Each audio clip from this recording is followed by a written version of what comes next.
illee itti manne yoo lakkii kanaa miti jette isinummaa warra sooshaal miidiyaa asumarratti xumuraa fi kanuma dubbiin. Abdii eessa badde? Asli radiifama ayla takkatti akkana goona jiran dubbii gabaabsa.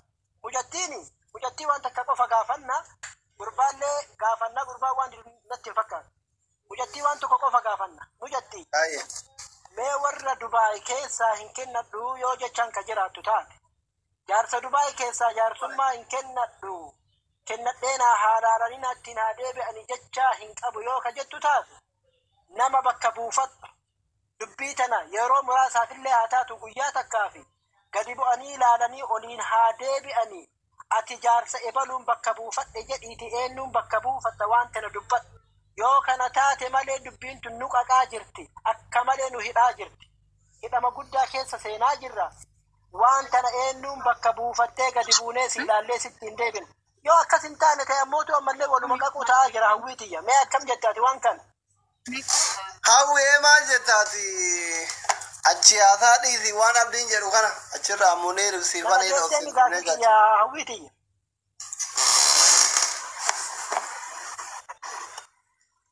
Hawwi. Yee. Hawwi.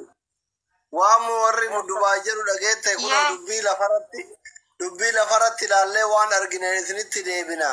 Ilaala mucattillee naguma aarte aguma dhugaa qabdi aguma aarte nu komatte afoo inaanillahi ilaalla fi jedhaa jiran guroo ijoolleen Dubaay ati maal jetta?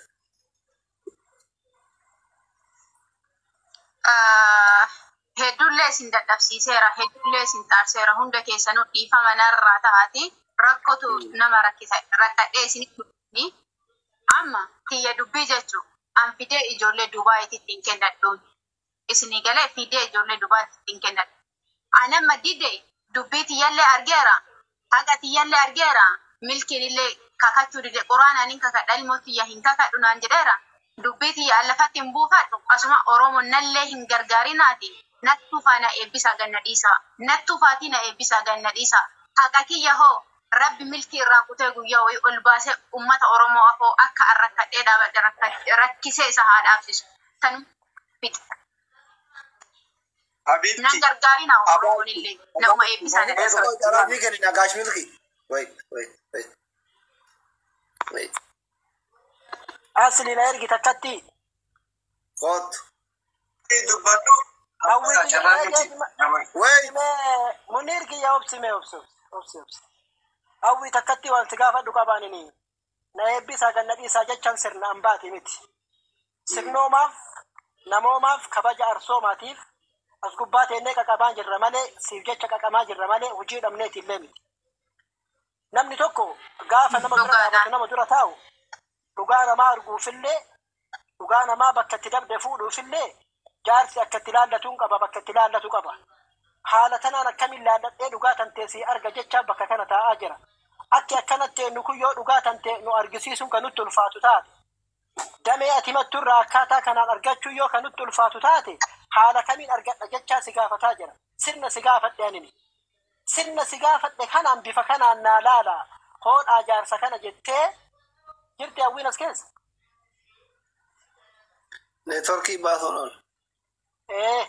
Kanaaf bifa saniin jaarsa lafa kaayatteetiin jaarsi sun waan laale waan arge fuudhee asiin ittiin deebi'a malee lakki si eebbisee si dhabe jedhee si eebbiseera jedhee asirra murteessee waa isinii qajeelchuu abdii hangaba abduu isa kan takka waa isinii qajeelchuu. Nu gargaaru la lakki dhiibataan jiru maal dhiibadha bakkee waan ta'an illatu argaarta randibiniitiin. Amma waan tokko isinii agabaabsan. Muniir ne afaan Muniir carraa kennee fi sakandii takkitti bichaa waa jedhu. Nu marre waa isinii agoonu asli laal Muniir jedhu mee Muniiroo takkitti abdii hukumeeti asliidha. Muniir mucayyoo keessaan qabadhaatiin bilcheeffadha fida akka jaarsa Oromootitti. Nu ammoo akka warra Dubaayitti yoo gurbaan kun waan isin jettan kadidu taate haka hirreegame isarra bahe yoo ka baasuu didu taate warra Dubaay keessa jiru sheekaa fi gurguddaa Dubaay isinii dubbisne namni kun waan jaarsi jedhe dide haqa namaa waan isatti argan ofirraa baasuu dide qabaa irraa fuudha waan jaarsi Oromoo jedhe kana kennisiisa jennee qabnee milkii maaliif biyya kana keessa jira tumnullee dhaannullee humna Oromooti ol hin jiru Oromoo biyya Imaaraatiiti ol hin jiru jabaan abbaa feetee biyya kana keessa jiraate hattullee hattummaa isaa itti manii biraa galan malee namni jabaatee namaa ol ta'e hin jiru. Kana kagoonuuf ammoo dhugama isinitti himan. Eenyullee namni waa nama gurshuuf nama bulchuu hin jiru. Kana kagoonuuf ammoo ajandaan kun uummata Oromoo irraallee haa gabaabbatuuf isinii warra itti xaartan kunillee firii ifaajii keessanii haa argitaniin malee nu mucattii tana biratti ammoo warra diqqeeffame warra arrabsan. Akka biyyaatitti arrabsamne akka biyyaatitti xiqqeeffame. Nasri takkatti waan sirraa asirratti jechaadha. Garraa diddaan irraa argeeffadhaan nagaa labsiis jalqaba jechaadha. Walumaa galatti milkii qaba gaafa isin nuu fidaa jettan warri as jiru kunillee bakka Sheekh Ahmad jiru bakka anillee jirutti waan isin irra argitaniin gurbaa kana tumneetu haa taatu lolaanoo haa taatu tolaanoo haa taatu waan isin jaarsitti argitan gurra qabne irraa isinii fuuna. Nasri takkasa sirrii qaba. Takkasa sirraa fuudhu qaba. Atini asri laalme oboleeso asli fi Munirii fi Abdiini mucattii gadi buusaati waan fuutan irraa fuudhaati sirna jiru irraa fuudhaa nutti hin deebi'a tagama kanaa nu hin dandeennaa jetta. Amma murtii san kaa'uun duratti ebaluun filadha jechaa mucattii irraa waa adda baafachuun barbaachisa. Jaarsa ebalu bakka naa bu'ee naa haalaalu dhugaatiyya tana ebaluun bakka buufadhe ebaluun ergadhe lakki Abdii miti asli miti Munirii miti Nasrii bakka buufadhe jechuu dandeetti. Argiteerta wanni mucattiin tun akka gadi hin buune yoo gabbuute illee olaa deebitu jedhuuf tanaaf. Lakki nuun barbaadu jecha akkuma amma kana falmattee didaa jirtu diduu dandeetti. Yoo isiin dirra qajeelteetiin kun numaarri dubbiitii isin kennadhe argamte hoodhu naan jedha dhabamtee si eebbifne naan jedha jecha mucattiin dhugaa dubbiitan ummata kennatte achirra dhaabatee ummanni ilaala. Ammallee gama milkiitiin illee isin bakka buutanii milkii bakka buuneerra jecha yoo milkiin isin laakkayate lakki an isinii yumiti nama biraa laakkayadha jedhu milkiin achirra dhaabbatanii milkiifillee isin kennani nama milkiin laakkayate fuudhanii bakka buusan mucattii ol nuu deebisaa yoo ka danda'amu taati. Nu akka warra Dubaayiititti jaarsa taane dubbanna malee milkiin bakka nu buufatee hin dubbannu akka warra Dubaay jiraatutti dubbanna malee jaarsa milkii taane hin dubbannu. Akka warra Dubaay dubbanna malee jaarsa milkii taane hin dubbannu. Karaanu barbaanu dhufe karama sirriiti. Hawwii fidii Muniir. Okay, Dr. Plan. Ati duraan dubbatti. Ani an dubbite mitiyoon maa rakkoon hin jiru waa'ee mitiyoo bakka mitiyoo beetu dubbadha. Confidence rakkoon hin jiru. Garuu waan tokko jira. Gama kiyyarraayis. Waan ati dubbattees. Amma nama kuma kudhanii jira. Mitiyoo tana carraa lama dhorke.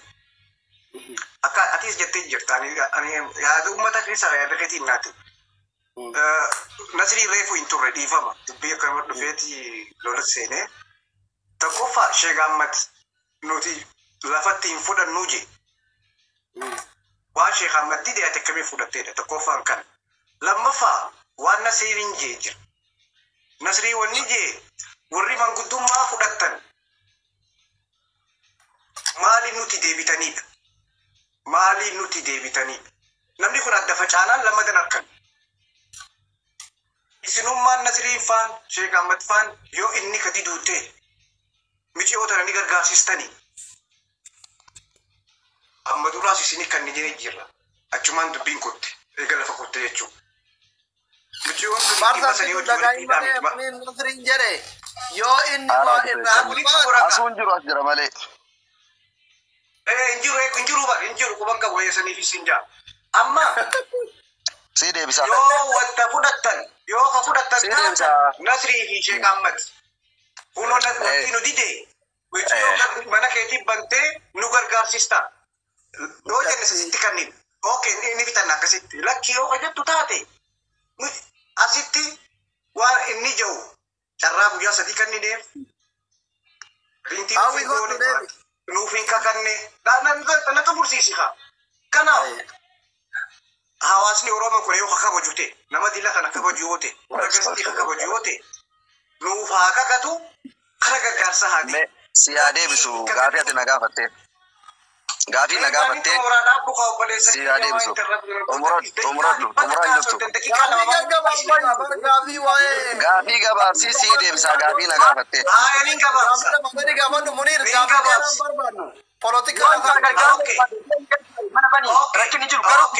Gaafiin gaafadha. Gaafiin gaafadha.